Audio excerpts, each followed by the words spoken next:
The rain began at 6:47 p.m., a soft, apologetic drizzle that whispered against the windows of the small bungalow on Charlotte's west side. Inside, Marcus James Holloway, 35 years old, and a man who understood the intricate mechanics of a city bus better than he understood the shifting gears of his own marriage, was on his knees. He was not praying, he was playing. Opposite him, his 5-year-old son, Aiden, held a bright yellow plastic crane, lifting a worn wooden block into the air with intense concentration. Aiden's beautiful brown skin was luminous under the warm glow of the $89 floor lamp from Target, and the tiny coils of his hair bounced with each focused movement. Marcus earned $47,000 a year as a mechanic for the Charlotte area transit system. It wasn't a glamorous job, but it was honest. It was steady. It was the kind of work that bought this 1,100 square foot house, paid the $1,280 monthly mortgage, and kept the lights on. It was the kind of work that allowed him to be on the floor at 6:47 p.m., playing with his son. He was a simple man with a simple life, and in that moment, with the smell of the rain-soaked earth drifting through the window screen and the sound of his son's happy humming, he felt like the richest man in the world.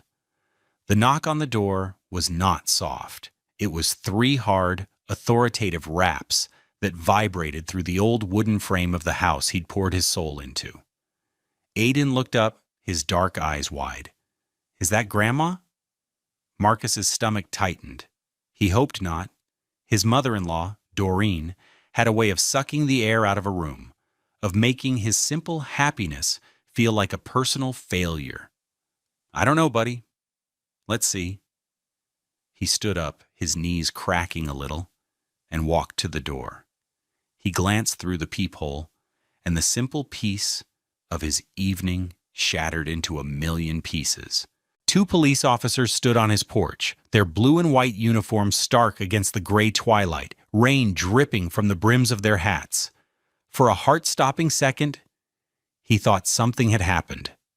An accident. A call from the bus depot. Then he saw them, standing just behind the officers, sheltered under a single, massive black umbrella. His wife, Keisha, and her mother, Doreen.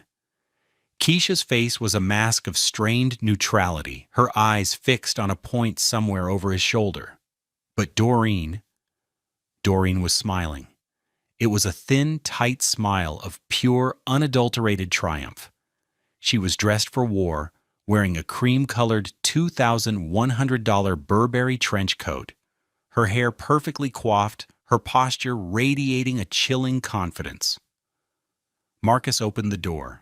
The damp, cool air rushed in. "Officers, is everything okay?" The taller of the 2 officers, a white man with a weary face, spoke first. His name tag read Sutton. "Sir, we received a call about a trespasser at this address." Marcus blinked. He looked from the officer to his wife, then to his mother-in-law. The word hung in the air, absurd and menacing. "Trespasser? I live here. This is my house." Doreen stepped forward, moving from under the umbrella's protection as if she wanted the officers to see her clearly. "That's him, officers. That's the man. He refuses to leave." Her voice was smooth, practiced, the voice of someone used to being believed. "Keisha?" Marcus's voice was barely a whisper. He looked at his wife, the woman he'd loved since they were teenagers, the mother of his child. He was searching for a sign, a flicker of protest, anything to show this was a grotesque misunderstanding. Keisha finally met his gaze. Her deep brown eyes, the ones he'd once gotten lost in, were cold and empty. She gave a tiny, almost imperceptible shake of her head. "He doesn't live here, officer," she said, her voice flat. "He needs to go." The words struck Marcus with the force of a physical blow. He felt the air leave his lungs. He was 35 years old. He made $47,000 a year, and in the space of a single sentence from his wife, he had been rendered a stranger in his own home, the home he had worked for, bled for, and built a life in.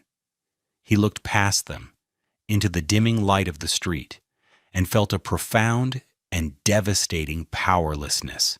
He had no idea what was coming, but he could feel the foundations of his world cracking beneath his feet. Do you ever wonder what you would do if the people you trust most turned on you in the blink of an eye? Let us know in the comments what you think Marcus should do next. The house on Oakmont Drive was not just a structure of wood and drywall to Marcus. It was a testament. It was the physical manifestation of a promise he'd made to himself as a young black man growing up in a rented apartment, watching his own father work 2 jobs just to keep their heads above water. His father, a good man with calloused hands and a tired smile, had always told him, "Son, own something. Own the ground you stand on. No one can take that from you." He had no idea how wrong he was. Marcus had saved for 7 years for the down payment. Every overtime shift at the bus depot, every weekend spent doing side jobs, fixing neighbors' cars, every dollar he didn't spend on a fancy coffee or a new pair of sneakers went into a simple savings account. The numbers grew with excruciating slowness, $5,000, then $10,000. He drove a 2005 Honda Civic with 190,000 miles on it, its blue paint faded and peeling, while Keisha leased a new $32,000 Nissan Altima. He wore the same $150 Red Wing work boots for 3 years, resoling them himself twice, while she bought $600 designer shoes she'd wear only once.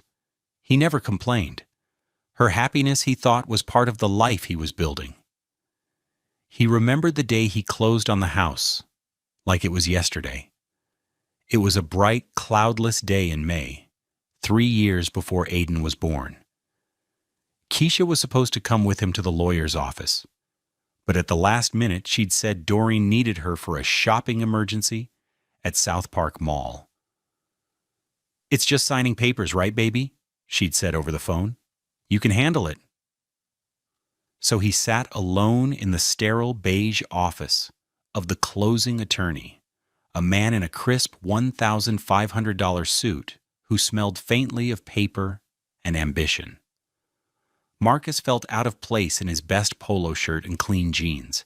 He watched his own hand, the knuckles scarred from busted wrenches and hot engines, as he signed document after document. The biggest one was the deed. He remembered the attorney asking, "Title will be held solely in your name. Marcus James Holloway?" "Yes, sir," Marcus had said, his voice thick with emotion. He'd offered to put Keisha on the deed, but she and Doreen had laughed it off. "Why would I want my name on all that debt?" Keisha had said, nudging her mother. Doreen had added, with a dismissive wave of her hand, "Let him handle the boring stuff. Your name is for invitations and Neiman Marcus charge accounts, darling." It had stung, but he'd brushed it off. It was just their way. So he signed alone. He wrote the check for the $22,500 down payment from his personal savings account. The mortgage, in his name alone, was approved based on his income, his credit, his work history. The monthly payment of $1,280 was auto-drafted from his checking account on the 1st of every month. The property tax bill from Mecklenburg County for $3,100 a year came addressed to him. The homeowner's insurance policy for $950 a year with State Farm listed him as the sole insured party. The house was his. It was a fact, as solid and real as the concrete foundation it sat upon. In the early years of their marriage, before Aiden, the house was their shared project. They painted the living room a warm tan together. He spent a whole weekend laying down $600 worth of laminate flooring in the kitchen, a project he was immensely proud of. They bought a used, comfortable sofa for $800 from a consignment shop and spent evenings curled up on it, watching movies. Those were the good days, The days when Keisha would bring him a cold beer while he was mowing the lawn, her smile genuine and warm. The days when she'd trace the lines on his palms and say, "These hands built us a home." But after Aiden was born, something shifted. Or perhaps it didn't shift so much as it was revealed. Doreen started spending more and more time at the house. Her presence was like a subtle poison, seeping into the floorboards. She came from a different world, or at least she pretended to. She lived in a sprawling 5,000-square-foot colonial in Myers Park, a place of manicured lawns and silent tree-lined streets where old money whispered behind tall hedges. She claimed the house, valued at $1.2 million, was in the family. She drove a white BMW 7 Series, a $90,000 statement of arrival, and her wardrobe consisted of an endless rotation of designer labels: Armani, Burberry, Chanel. Her disdain for Marcus's life was not subtle. It was a constant dripping faucet of condescension. She'd walk into his kitchen, run a finger along the countertop he'd installed himself, and say, "Oh, laminate, how practical." She'd eye his trusty Timex watch, an $89 gift from his father, and compare it to the $15,000 Rolex on her new husband's wrist. Her favorite target was his job. "A bus mechanic," she'd say, drawing the words out as if they tasted bad. "It's so physical, so blue-collar." And then would come the line, the one that made Marcus's blood run cold, the one she deployed like a weapon. "Keisha, darling, I just don't understand. A man who fixes buses doesn't own a house. It simply doesn't add up." He had thought it was just talk, ignorant, elitist chatter from a woman who didn't understand the value of hard work. He never imagined that she would try to turn her poisonous fantasy into a legal reality. He never imagined Keisha would help her. The outrage didn't begin with the police on his porch. It had been accumulating for years, a slow-building pressure behind a dam of love and hope. Marcus had ignored the warning signs, choosing to believe in the woman he married, not the one her mother was trying to create. The first major crack appeared about a year ago, on Aiden's 4th birthday. Marcus had spent 2 weeks in his garage restoring a vintage Power Wheels Jeep he'd found on Facebook Marketplace for $50. He'd stripped it down, repainted it a glossy cherry red, rewired the motor, and even installed working headlights. He'd spent about $120 on parts and paint, but countless hours of his time. When he presented it to Aiden, the boy's shriek of joy was the only payment he needed. Later that evening, after the party guests had left, Doreen cornered him in the kitchen while he was washing dishes. "That was a cute little project, Marcus," she began, her tone dripping with false sweetness. "But you know, for what you spent on all that paint and nonsense, you could have put a down payment on a brand new one. They sell them at the mall for $399. It just seems cheap. Don't you want the best for your son?" "He loves it, Doreen," Marcus said, his hands submerged in the warm, soapy water. "I made it for him. That's what matters." "What matters," she'd replied, her voice dropping to a conspiratorial whisper, "is perception. What will Keisha's friends think when they see her child playing with a second-hand toy? It reflects on her. It reflects on all of us." She then turned to Keisha, who was clearing paper plates from the table. "Don't you agree, darling?" "It's a little embarrassing." Marcus waited for Keisha to defend him, to defend the gift he'd poured his heart into. But she just shrugged, avoiding his eyes. "Mom has a point, Mark. It does look a little homemade." The word homemade was delivered like an insult. The joy of the day curdled in his stomach. He felt a profound sense of loneliness, the sting of being on the outside of an alliance he couldn't penetrate. The humiliations became more frequent, more public.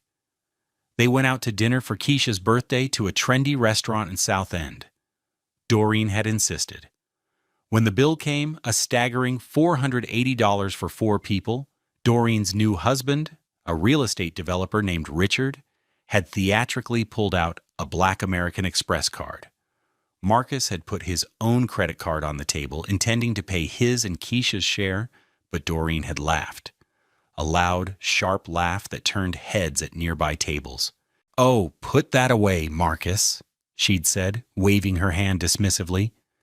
"Richard will handle it. We can't have you maxing out your little credit union card on an appetizer." The table went silent. Richard looked uncomfortable. Keisha stared down at her plate. Marcus felt the heat rise in his cheeks. He slowly retracted his card, the plastic feeling cheap and flimsy in his hand. He looked at Keisha, begging her with his eyes to say something, to tell her mother she was out of line. She just took a sip of her $18 glass of wine and started talking to Richard about the housing market in Ballantyne. In that moment, Marcus wasn't just a husband, he was a prop in Doreen's play, a piece of scenery designed to make her daughter's new, aspiring life look better by comparison. He was the before picture. The final and most cruel betrayal before the police arrived happened just 2 weeks prior. He'd come home from a grueling 12-hour shift, his body aching and his hands stained with grease he couldn't quite scrub away. He was looking forward to a quiet evening, maybe watching a movie with Aiden. He walked in to find Keisha and Doreen in the living room, surrounded by glossy brochures for luxury apartments.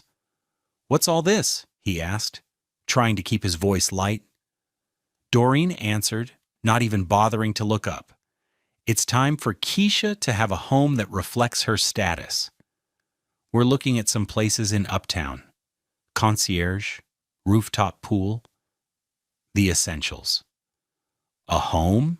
We have a home," Marcus said, the exhaustion draining from him, replaced by a cold dread. Keisha finally looked at him. There was no warmth in her eyes, only a hard, impatient resolve. "Marcus, be realistic. This place, it was a fine starter home. But my career is taking off."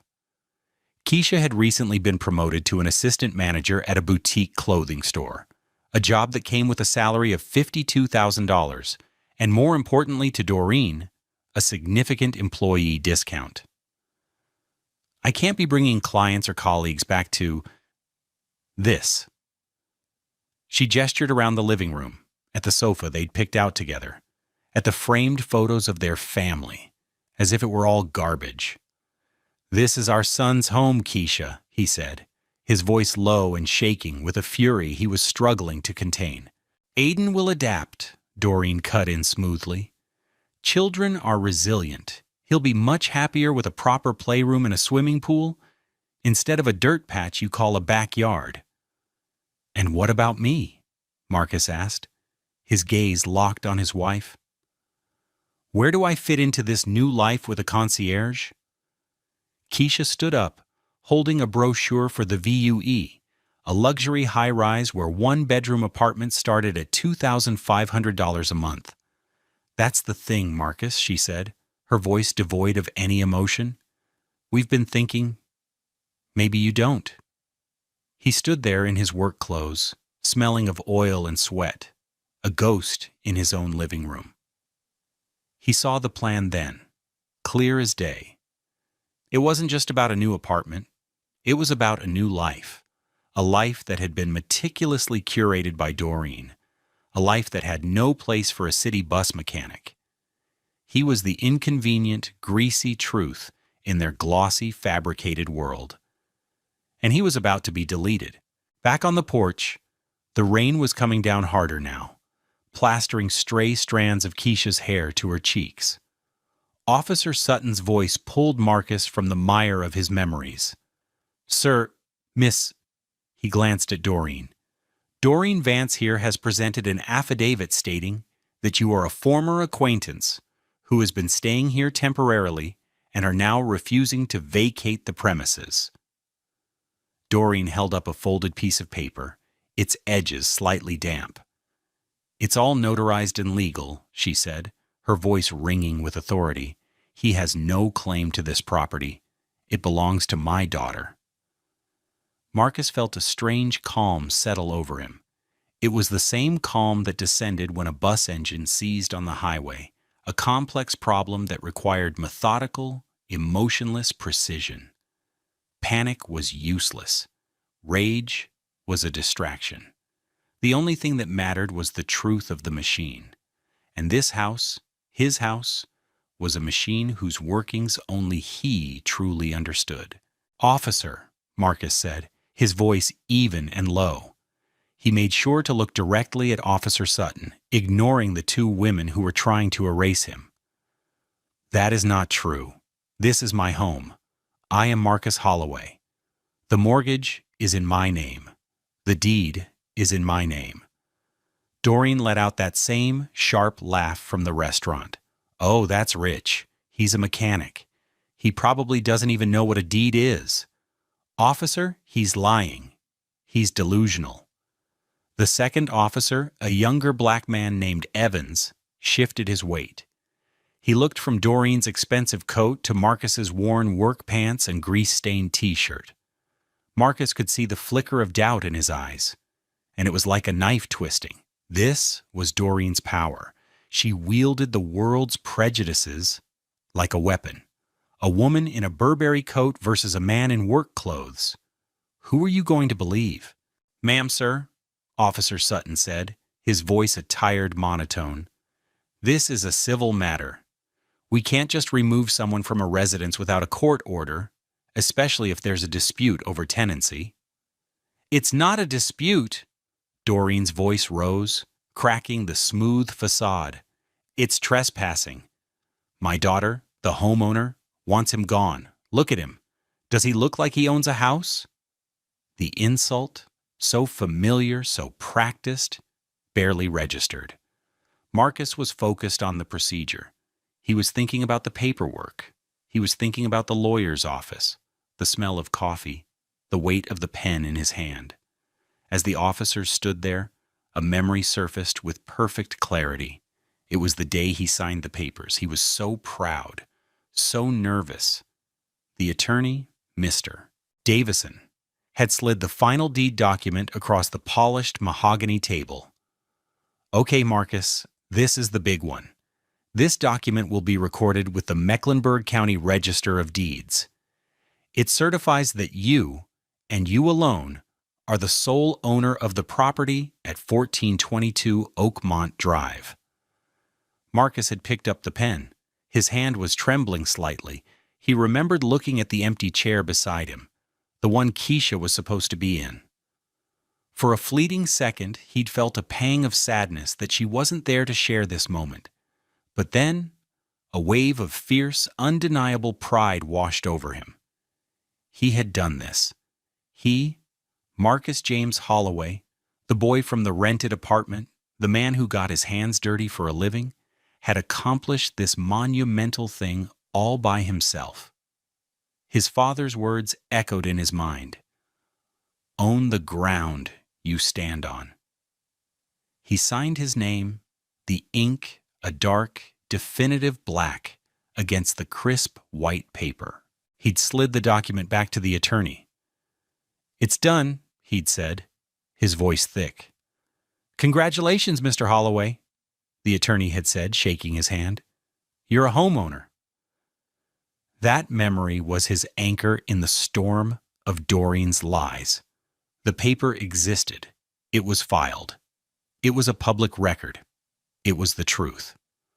"Officer," Marcus said, his voice cutting through Doreen's tirade, "you don't have to take my word for it. You can check the county records right now." Officer Sutton looked at him, then at Doreen, then back at him. A long, tense moment passed. The only sound was the drumming of the rain on the small porch roof. "My patrol car has a laptop," Officer Evans said quietly, speaking for the first time. "I can run a property search with the county register." Doreen's smile faltered for the first time. A flicker of uncertainty, of annoyance, crossed her face. "That won't be necessary, officer. We have the affidavit. My daughter is here to confirm it. This is an open and shut case. It'll just take a minute, ma'am, Officer Sutton said, his gaze fixed on Marcus. He seemed to have made a decision. Evans, go run the address.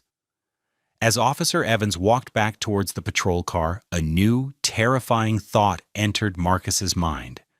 What if she had somehow changed it?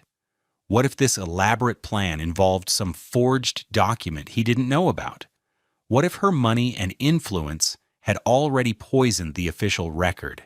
He had made a critical mistake in underestimating just how far she would go. For the first time since they arrived, a sliver of genuine fear pierced his methodical calm. The moments while Officer Evans was at his car stretched into an eternity. The rain fell in a steady, relentless rhythm, a miserable metronome counting down to either vindication or ruin. Marcus was acutely aware of everything. The way Keisha was hugging herself, shivering, though it wasn't that cold. The way Doreen kept glancing towards the police car, a tight, anxious energy buzzing around her. He was also aware of a small face peeking around the corner of the hallway inside. Aiden. Marcus's heart broke. He gave a small, almost imperceptible shake of his head, trying to motion for his son to go back to his room. This was not something a child should see. He needed to protect him from this ugliness, from the sight of his mother and grandmother trying to make his father homeless. He thought about the life he'd tried to build for that little boy.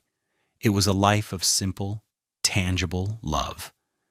It was Saturday morning pancakes shaped like dinosaurs. It was the $20 Lego set he'd helped him build on the living room floor. It was packing his lunch every morning, cutting the crusts off his sandwich just the way he liked. It was fixing his bicycle when the chain fell off. These were the acts of service that, for Marcus, were the same as saying, "I love you." He'd tried to maintain that normalcy, even as the emotional distance between him and Keisha grew into a chasm. He was playing dumb, pretending not to notice the cold shoulders, the whispered phone calls she'd take in the other room, the way she and Doreen would fall silent whenever he walked in. Just that morning, he'd gotten up at 5:30 a.m., as he always did. He'd made coffee. He'd packed Aiden's lunch for daycare, a turkey and cheese sandwich, a bag of apple slices, and a small container of goldfish crackers, a $4 box that lasted all week. He'd tried to start a conversation with Keisha. "Morning," he'd said, placing a mug of coffee on the counter for her. "Sleep okay?" She was scrolling through her phone, her thumb moving in quick, agitated swipes. "Fine," she said without looking up. "Aiden was telling me about a field trip they have coming up. To the Discovery Place. Said he wants me to chaperone." "I'm sure they have enough volunteers," she'd murmured, her attention still glued to the screen. He'd stood there for a moment, the hopeful, normal words dying in his throat. He saw then that she was texting her mother.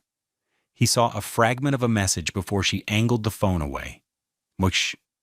Tonight, then." He gets home around 6:30. He'd felt a chill go through him, but he'd pushed it down. He told himself he was being paranoid.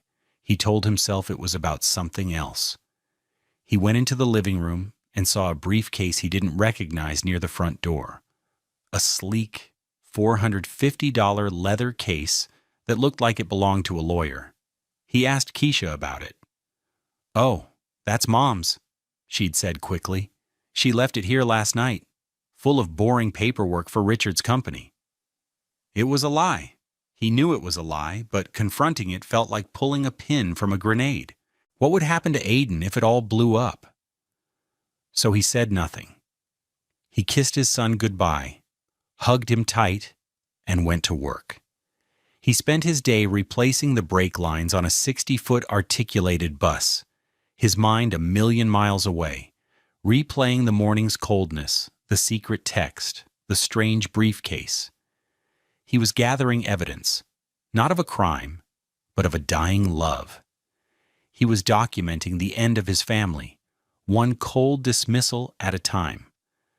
Now, standing on the porch, he realized the briefcase hadn't been full of Richard's paperwork. It had been full of his own eviction. The affidavit Doreen was waving around had been sitting in his own living room all day, waiting for him.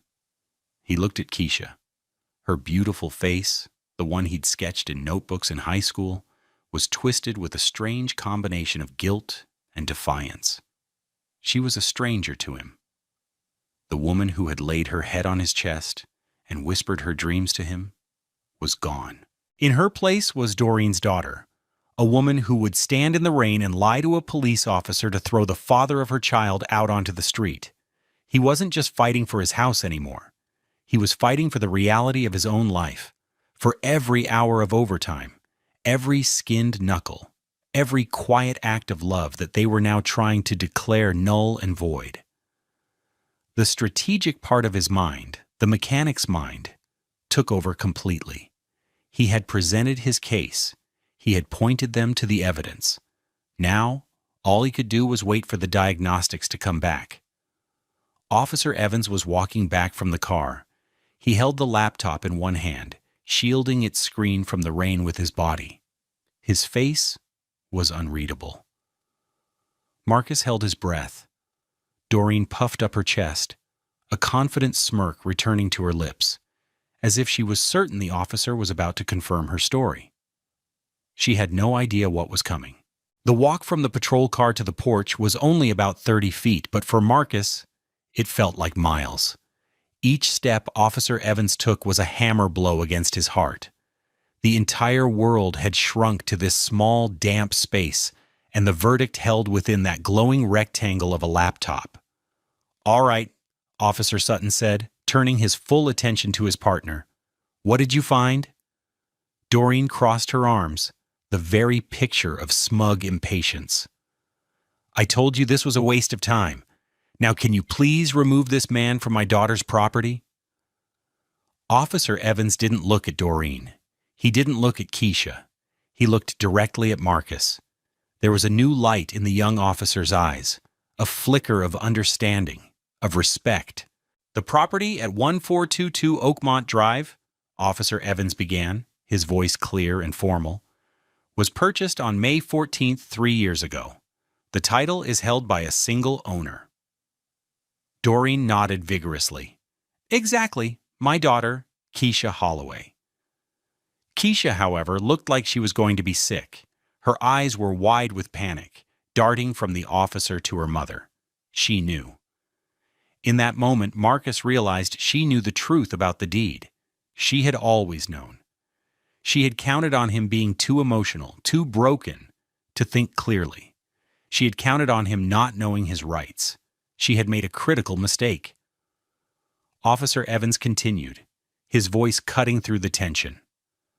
"The sole recorded owner of this property, according to the official and legally binding deed filed with Mecklenburg County, is Marcus James Holloway." Silence. The rain seemed to get louder, filling the sudden, shocking void. Doreen's smug expression dissolved. It melted from her face, replaced by a slack-jawed confusion. "What? That can't be right. Run it again. You must have typed it in wrong." "I ran the address and the parcel ID number, ma'am," Evans said, his tone firm. "There is no ambiguity. The mortgage on the property is also held in a single name, Marcus James Holloway. The property tax records list one responsible party, Marcus James Holloway." He paused, then added the final nail. "There is no one named Keisha Holloway or Doreen Vance on any legal document associated with the ownership of this house." The world tilted. Marcus felt a wave of dizziness, not from fear, but from sheer, overwhelming relief. It was true. It was real. His name, the one he'd signed with a trembling hand, was a shield. Doreen sputtered. "This is impossible. It's a mistake. A computer glitch. He's a bus mechanic. He couldn't possibly afford a house on his own." Officer Sutton took a step forward. His tired demeanor was gone, replaced by a cold, professional anger. "Ma'am, we are done here. This man is the legal owner of this home. You are the ones who are trespassing." "No!" Doreen shrieked, her voice cracking. Keisha, tell them? Tell them it's your house! All eyes turned to Keisha.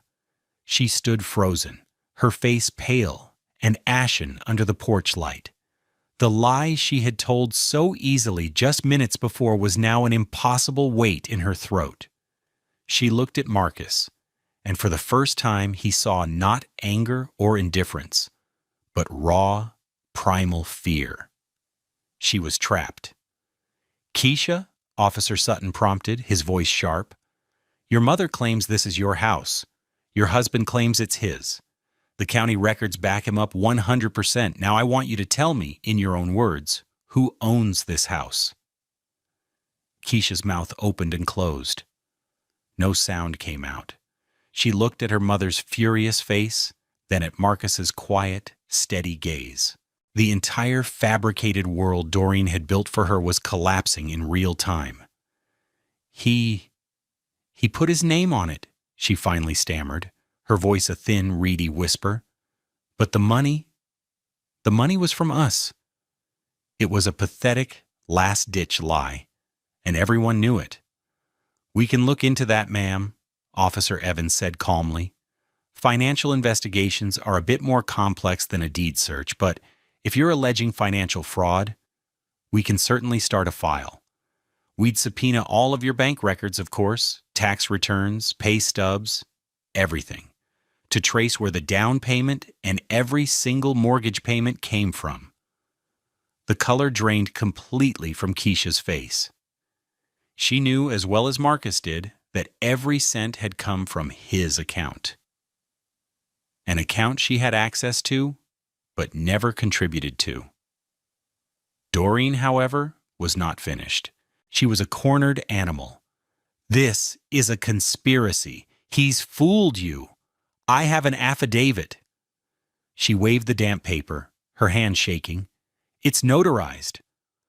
Officer Sutton took the paper from her hand. He unfolded it and read it under the dim porch light. He read it for a long time. Then he looked up, his eyes hard as stone. Ma'am, he said to Doreen, this document, which you have presented to me as a legal instrument, contains information that we have just proven to be demonstrably false. You have knowingly and willfully filed a false report. That is a crime. He turned to Keisha. And you, ma'am, by confirming this false report, have made yourself an accessory to that crime. He turned back to Doreen. But this, he said, holding up the affidavit, is much more serious. This is a fraudulent document submitted to law enforcement for the purpose of unlawfully removing a legal resident from his home. It's a felony. The word felony hung in the air, more shocking than any profanity. Officer Evans stepped closer to his partner, his voice low. The 911 call transcript has her identifying herself and claiming an unknown male had broken in and was refusing to leave. It's all on record. Sutton nodded. He looked at Doreen, whose face had gone from rage to a mask of pure, unadulterated horror. She finally understood. She had overplayed her hand so spectacularly that she had destroyed herself. Then, Officer Evans did the one thing that sealed the entire night in Marcus's memory forever. He took a single step towards Doreen. He didn't raise his voice. He didn't make a threat. He simply held up the laptop, which was still glowing with the results of the property search. He turned the screen toward her so she could see for herself, in stark, digital black and white, the name that proved her entire life was a lie. Owner, Marcus James Holloway. Doreen stared at the screen. Her mouth opened, but no sound came out. Her eyes, which had been so full of fire and condescension, were now just wide, empty pools of disbelief. The name on the screen wasn't just a name. It was the demolition of her pride, the end of her power, the irrefutable proof that the man she had dismissed as worthless had more substance, more right, and more power in that moment than she had ever possessed. The man who fixes buses owned the house, and in trying to throw him out, she had just handed him the keys to her own destruction. The aftermath was not a loud explosion, but a swift and silent collapse.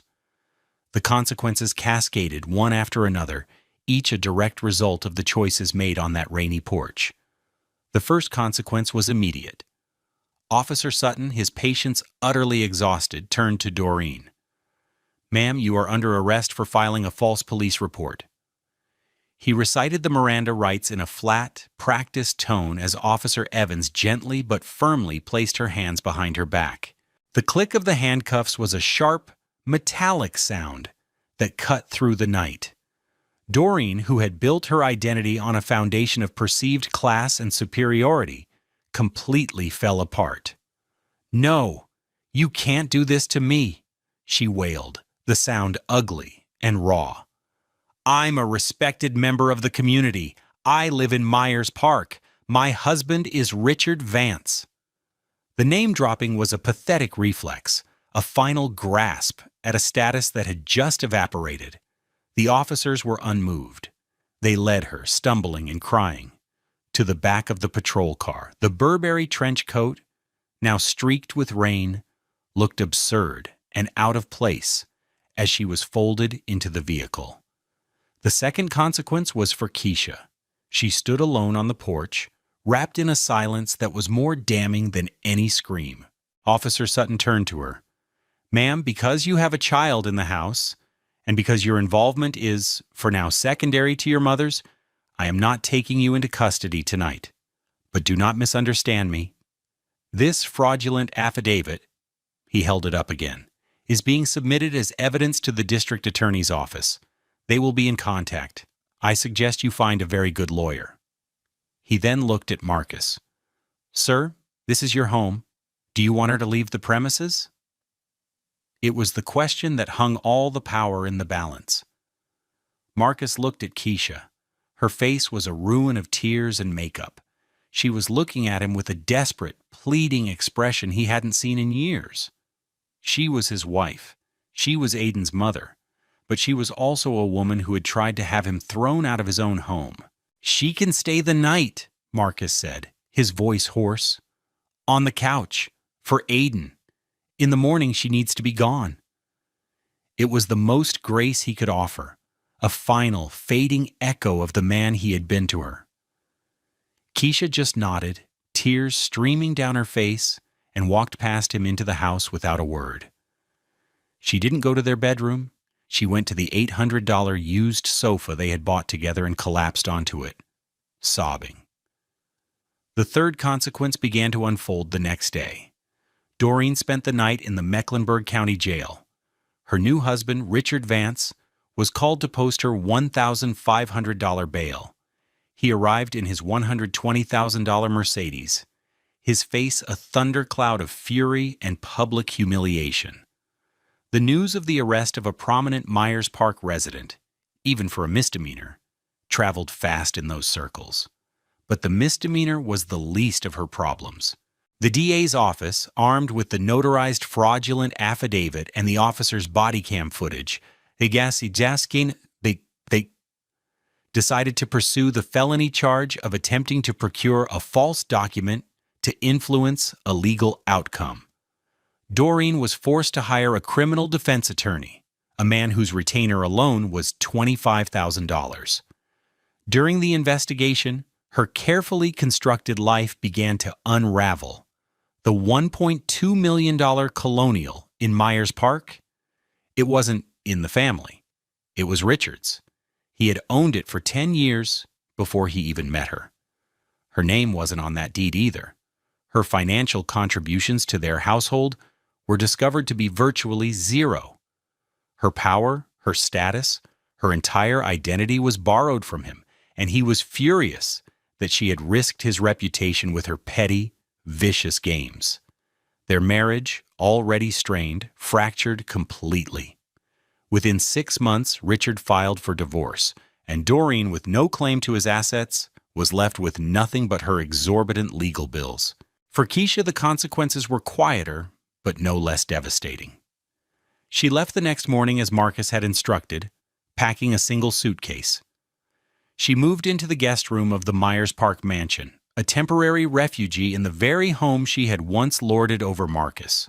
But when Doreen's marriage to Richard collapsed, they were both asked to leave. They ended up in a cramped, two-bedroom apartment off Independence Boulevard, a place with thin walls and the constant hum of traffic, paid for by what little was left of Doreen's savings. The rent was $1,400 a month. Keisha tried to fight for the house in the divorce proceedings that Marcus initiated, claiming marital asset. But his lawyer, a sharp, no-nonsense woman named Miss Franklin, whom Marcus paid with his savings, easily proved the house was non-marital property. It was purchased by Marcus before the marriage, with his sole funds, and the title was never commingled. Keisha's own lie to the police, "He doesn't live here," was used against her with devastating effect. The judge awarded the house, its equity, and everything in it to Marcus. Keisha walked away with half of the joint checking account, which amounted to $1,832, and her own personal belongings. Her frantic voicemails to Marcus in the days after the incident told their own story. The first was angry. "Marcus, you need to call me. You can't just do this. My mother is a mess." The second was pleading. "Baby, please. I made a mistake. A terrible mistake. She got in my head. We can fix this." The third was desperate. "Marcus, I have nowhere to go. Richard is kicking us out. Please, what about Aiden?" But she had not thought about Aiden when she stood on that porch and tried to make him fatherless. Marcus saved the voicemails, not out of spite, but as a reminder of how quickly the foundation of your life can be washed away, and how vital it is to own the ground you stand on. A year passed. The seasons turned, washing away the memory of that rainy, wretched night. The bungalow on Oakmont Drive was different now. It was calmer, brighter. The spaces once filled with Keisha's expensive, unused things were now filled with Aiden's creations. Towers of Legos stood in the corner of the living room. His colorful drawings, held up by dinosaur magnets, covered the refrigerator. The house felt less like a showroom and more like a home. It was 9 a.m. on a bright Saturday morning. Sunlight streamed through the clean kitchen window, illuminating the dust motes dancing in the air. Out in the driveway, Marcus had the hood of his 2012 Toyota Camry propped open. He stood beside it wearing an old t-shirt and jeans, a familiar grease stain already blossoming on the thigh. Beside him, on a small step stool, stood Aiden.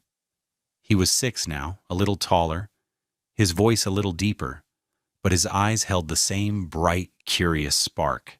He wore a miniature version of his dad's blue mechanics overalls, a gift from Marcus for his birthday.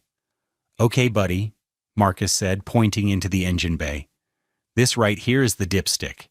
That's how we check the car's oil. It's like checking to see if the car is thirsty. You want to pull it out?" Aiden nodded eagerly, his coils bouncing. He reached in with 2 hands and pulled. It was tougher than he expected.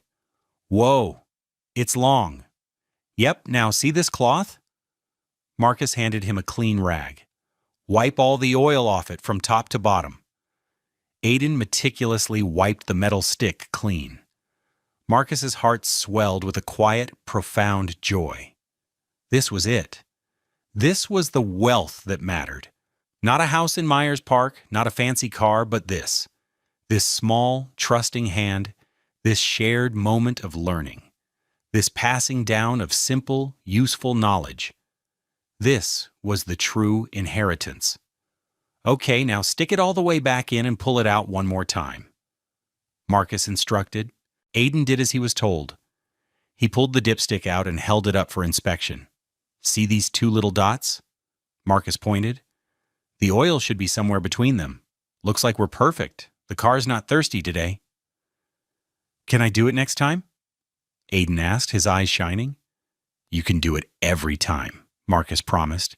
"This is our job now. We take care of the car, and the car takes us where we need to go." Later that day, while Aiden was playing in the backyard, Marcus got a call from a number he didn't recognize. He answered. It was Keisha.